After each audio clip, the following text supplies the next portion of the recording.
Hello, folks. Yeah, it's me again.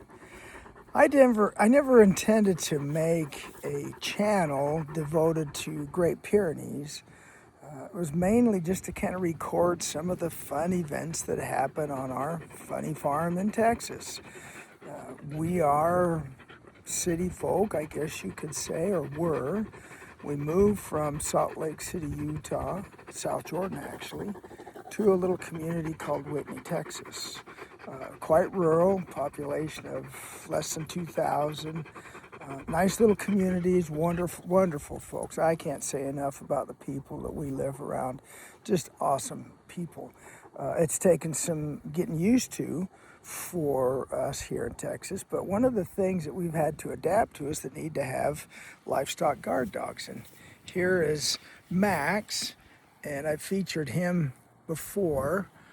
And there is not a livestock guard dog. That's one of our golden doodles. That's Samson. And then there is Finn, or Phineas, back there. Phineas and Max are brothers. And they used to fight a lot. We got them fixed, and they've settled down quite a bit. They still kind of have some dominance issues. But Max is quite a bit bigger. He's probably about 30 pounds, 25 pounds bigger than Finn, so he typically wins. And then, of course, you can see over here, there's Maggie. Maggie's the Great Pyrenees that I have featured a few times, who is a rescue. We had a good friend ask us to take her because she had found her abandoned as a little puppy in cold, rainy weather. And so we did. We didn't need a seventh dog, but we've got one now, and she has blessed our lives. And I'm just amazed at these Great Pyrenees, how wonderful they are. The heat's kind of hard on them, but they survive.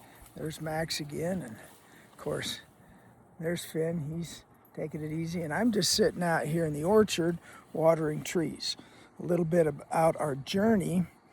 We wanted to be more self-reliant, so I guess you would call us homesteaders that didn't have a clue.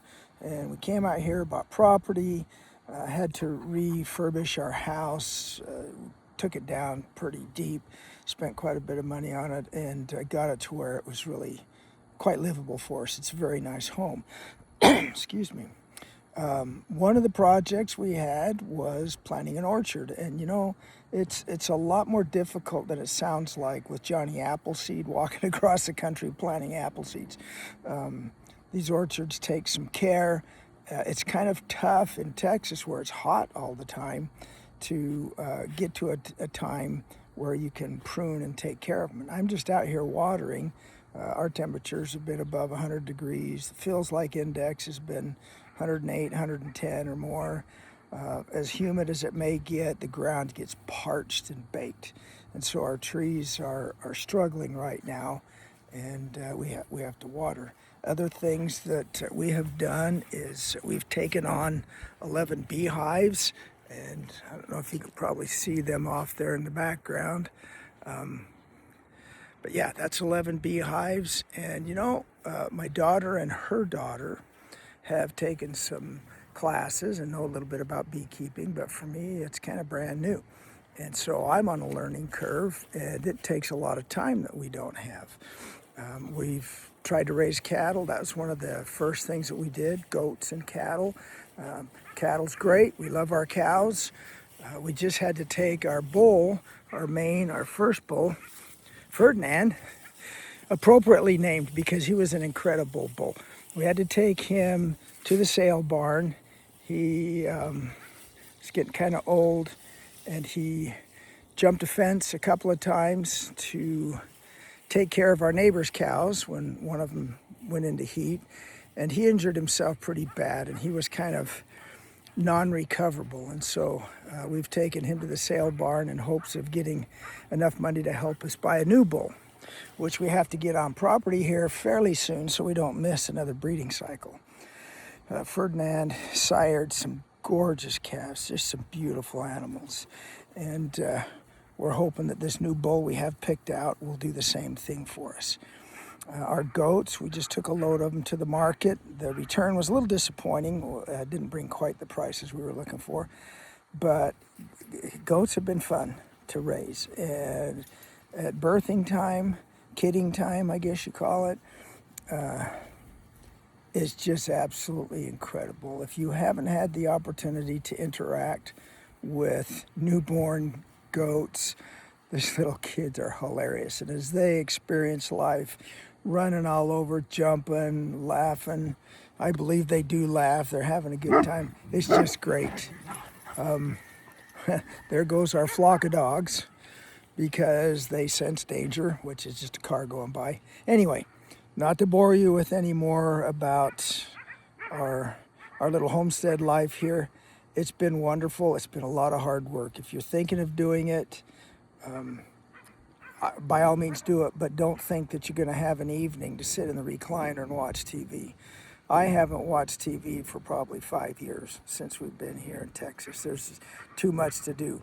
What little time I get, I do spend on my phone. I'm trying to be a little bit of a writer. I'm writing some short stories, and so that takes some of my free time. But the farm is worth it. I miss the mountains of Utah. I miss all the scenery. But I love to sit on my porch or in my orchard and look at our property and recognize that God has blessed us with a beautiful slice of heaven. It is so calming and so peaceful to be on a piece of property surrounded by the elements, by the animals, knowing that you're a part of nature and just loving it. If you need some relaxation therapy, I'd find somebody that's got a farm that'll let you sit on their porch and just rock in the rocking chair or stand in the pasture. It's kind of scary standing amidst a herd of cows. You might get knocked over accidentally, but being with the animals is phenomenal. I hope you have a wonderful, blessed evening. I look forward to making another video down the road here pretty quick. But I thought, with my Great Pyrenees dogs right up here, I would include them in another video. Just absolutely wonderful animals. Thanks for stopping by the channel. Take care.